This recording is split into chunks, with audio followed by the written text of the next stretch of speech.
अस्सलाम स्टूडेंट्स, आज के केमिस्ट्री के लेक्चर में हम देखेंगे रिएक्शंस ऑफ हैलोजेंस। अब हम बेसिकली चैप्टर 8 पढ़ रहे हैं, केमिस्ट्री का लास्ट चैप्टर है और उसमें हम केमिकल रिएक्टिविटी को डिस्कस कर रहे हैं।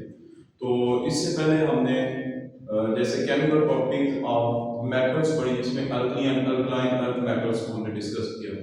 इसी तरह अब यहाँ पे हम डिस्कस करेंगे reactions of halogens. Halogens basically हमारे पास नॉन मेटल्स हैं, तो हम यहाँ पे ये भी कह सकते हैं कि ये रिएक्शंस ऑफ नॉन मेटल्स भी हैं। तो सबसे पहले अगर देखें हैलोजेंस होते क्या हैं, हम सबको पता होना चाहिए हैलोजेंस क्या होते हैं।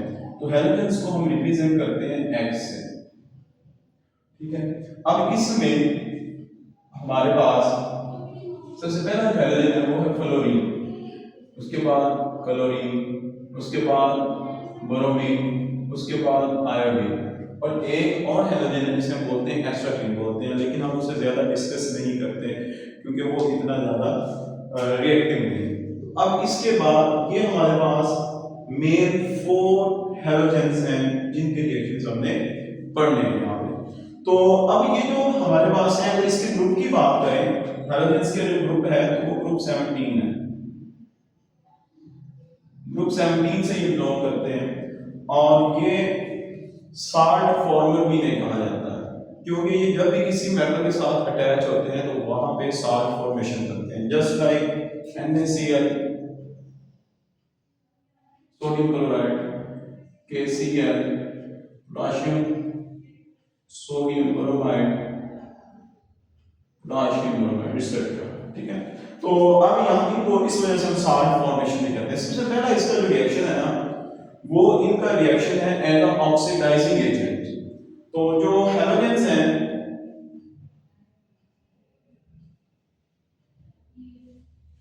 ऑक्सीडाइजिंग एजेंट्स, हम पढ़ क्या रहे हैं, रिएक्शंस ऑफ हैलोजन।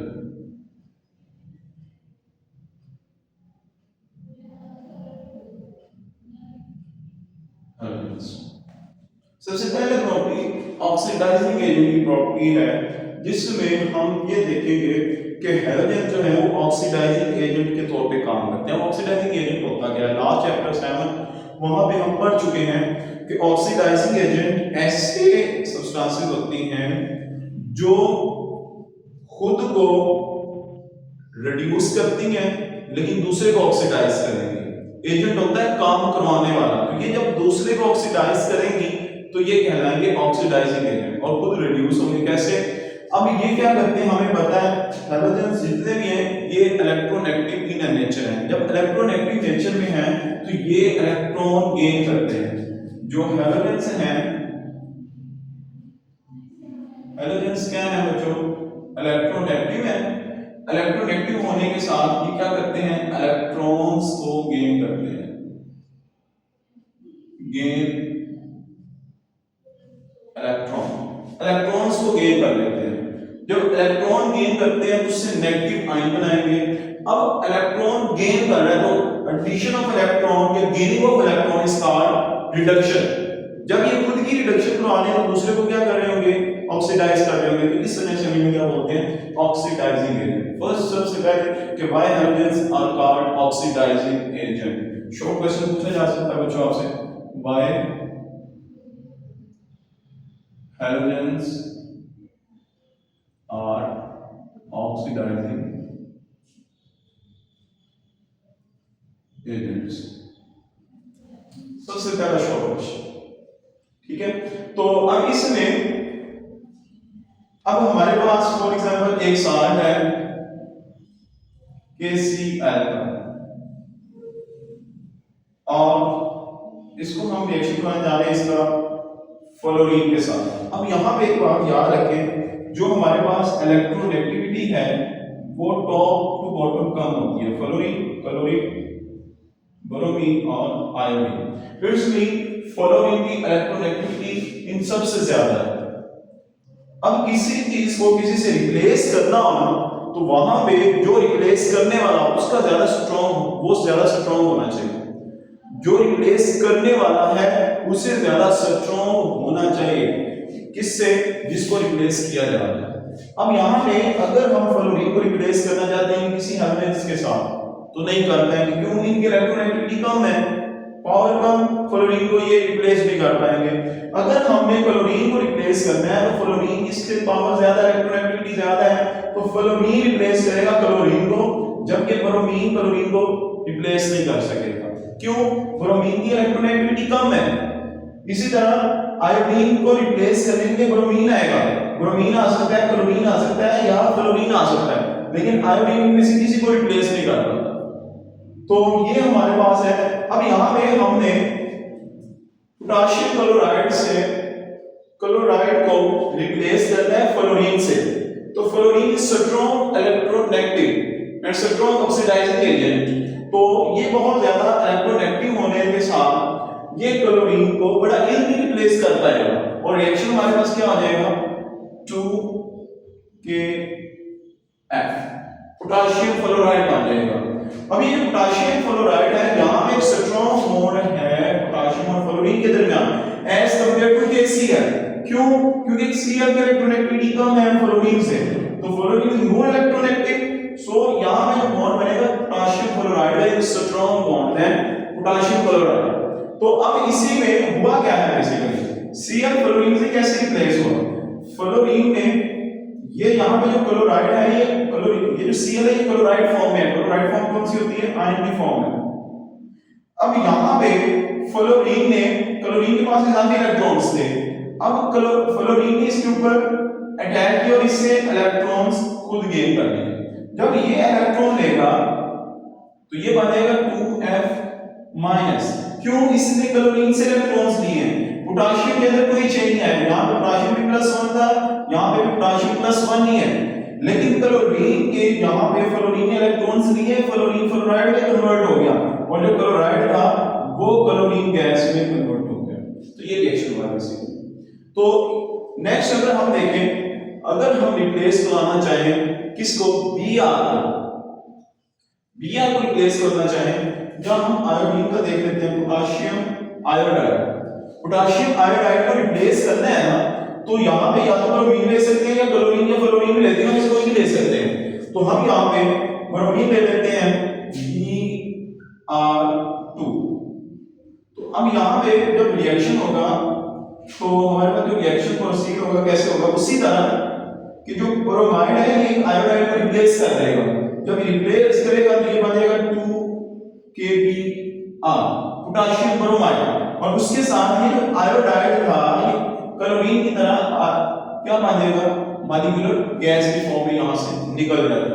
तो ये हमारे पास रिएक्शन है, यहां पे भी वैसे काम हुआ है, जो ब्रोमाइड है इसके पास इसकी इलेक्ट्रोनेगेटिविटी ज्यादा है किससे, आयोडाइड से, यहाँ पे जो आयोडीन है वो आयोडाइड की फॉर्म में है, आई नेगेटिव की फॉर्म में है, कंबाइंड फॉर्म में है, न्यूट्रल फॉर्म नहीं है इसकी, तो ये हमारे पास है आयोडाइड फॉर्म है।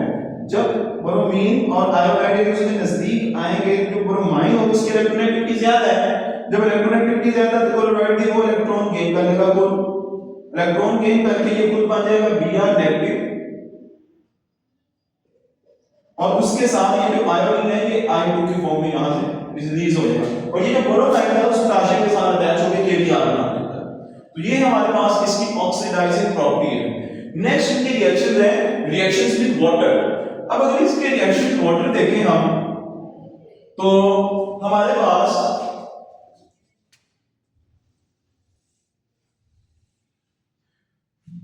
रिएक्शंस विद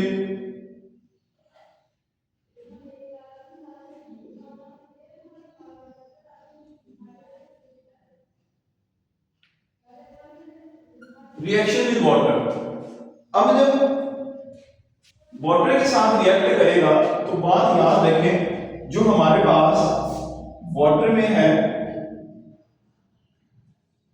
ये वाटर का स्ट्रक्चर है।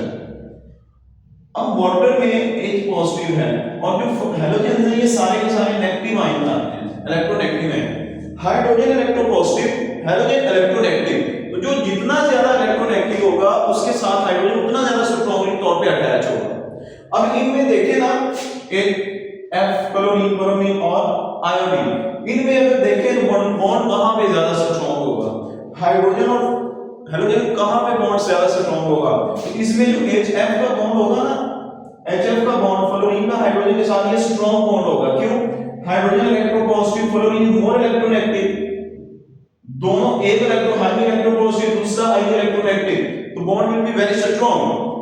अब यहां पे क्लोराइड जो है इसकी इलेक्ट्रोनेगेटिविटी कम है फ्लोरीन से, बॉन्ड यहां पे भी स्ट्रांग है, लेकिन वीक होगा किससे? HF से। क्यों? क्लोरीन की इलेक्ट्रोनेगेटिविटी कम है, इलेक्ट्रोनेगेटिविटी क्लोरीन की कम है, इस वजह से वहां बॉन्ड क्या होगा? वीक होगा। तो यहां पे जो हमारे पास अफिनिटी है,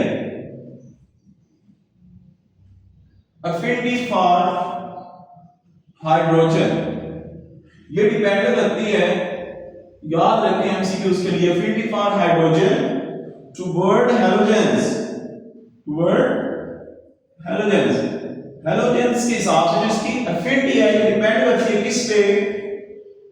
इलेक्ट्रोनेगेटिविटी पे। अब एक बात और भी याद रखें, जब भी कोई हैलोजन वाटर के साथ रिएक्ट करेगा तो उससे हाइड्रोजन हैलाइड बनेगा। हैलोजेंस जब आयन की फॉर्म में होता है तो उसे हैलाइड बोलते हैं, जैसे क्लोरीन से क्लोराइड, फ्लोरीन से फ्लोराइड, तो इसी तरह हैलोजन से हैलाइड। तो हाइड्रोजन और हैलोजन को बोलते हैं हाइड्रोजन हैलाइड्स बोलते हैं, और ये बेसिकली एसिड्स होते हैं जिनकी पीएच कम होती है। अब यहाँ पे ये हमारे पास बनता है, तो उसी तरह हम रिएक्शन करते हैं। सबसे पहला हमारे पास रिएक्शन हम करवा लेते हैं H2 प्लस F2, तो दोनों हमारे पास मॉलिक्यूलर गैसेस हैं, इसका 2 और इसका 2 ये कॉमन हमारे पास आ जाता है और ये बन जाता है हाइड्रोजन फ्लोराइड बन जाता है। अब ये हमारे पास एक एसिड बना है HF, और याद रखें वो एसिड उतना वीक होता है जितना उसमें बॉन्ड स्ट्रांग होता है। एसिड उसे कहते हैं जो जितना आसानी से हाइड्रोजन दे दे। अब यहाँ पे HF के दरमियान बॉन्ड वेरी स्ट्रांग, तो हाइड्रोजन का यहाँ से रिमूव होना बड़ा मुश्किल है। जब रिमूव होना मुश्किल है तो हाइड्रोजन बड़ा कम अवेलेबल है, तो इस वजह से ये वीक एसिड भी है। उसके बाद रिएक्शन है हाइड्रोजन और क्लोरीन के दरमियान Cl2, तो यहाँ पे बनेगा 2HCl। अब ये वाला जो एसिड है ये HF से ज्यादा स्ट्रांग है। क्यों? यहाँ से हाइड्रोजन जो है बड़ा इजीली अवेलेबल है due to the low electronegativity of chloride. अब इसी तरह अगर हम रिएक्शन करें, अब यहाँ पे एक बात और भी है कि फ्लोरीन बहुत ज्यादा इलेक्ट्रोनेगेटिव है, इसका जो रिएक्शन होगा वेरी फास्ट। जब वेरी फास्ट होगा तो ये डार्क रिएक्शन भी देते हैं, यानी कि जब आपके पास जो रिएक्शन कंडीशन है वो डार्क हो, अंधेरा भी हो, अंधेरे से मुराद ये है कि वहां पे टेंपरेचर ना भी हो, कूल्ड स्टेट हो, तब भी फ्लोरीन हाइड्रोजन के साथ रिएक्ट कर देगा। लेकिन जब आप क्लोरीन के साथ रिएक्ट करवाते हैं तो आपको सनलाइट चाहिए होती है। जैसे जैसे इलेक्ट्रोनेगेटिविटी कम होगी रिएक्शन कंडीशन आपको देना पड़ती है स्पेशल। तो इसी तरह अगर ब्रोमीन को देखें तो मजीद इलेक्ट्रोनेगेटिविटी कम होगी, तो अब कम होगी तो इसे थोड़ा सा हीट करना पड़ेगा। H2 प्लस Br2, यहाँ पे हमें क्या करना पड़ेगा? इसको हीटिंग करना पड़ेगी इसकी, और ये हमारे पास क्या बनेगा? 2HBr। इसी तरह जो हमारे पास कार्बन आयन है H2 प्लस I2, ये बस दफा तो रिएक्ट करता ही नहीं, लेकिन अगर बहुत ज्यादा हीट किया जाए तो बहुत कम रिएक्शन देता है। स्ट्रॉन्ग हीटिंग करना पड़ती है हमें। यहाँ पे स्ट्रॉन्ग हीट करेंगे तो हमारे पास हाइड्रोजन आयोडाइड पानी बहुत कम मिकदार में बनता है। तो ये बेटा हमारे पास था। आज हमने सिर्फ 2 रिएक्शंस पढ़े हैं, रिएक्शंस ऑफ हैलोजन में ऑक्सीडाइजिंग एजेंट के तौर पर देखा, उसके बाद रिएक्शन विद वाटर के साथ हमने इसके रिएक्शंस देखे हैं। तो होप सो कि आपको इसकी समझ आ गई होगी। तो यहाँ पे रिएक्शन विद हाइड्रोजन, यहाँ पे मैं मिस्टेक कर रही हूँ, रिएक्शन विद हाइड्रोजन, हाइड्रोजन के साथ हमने रिएक्शंस किए हैं। तो होप सो कि आपको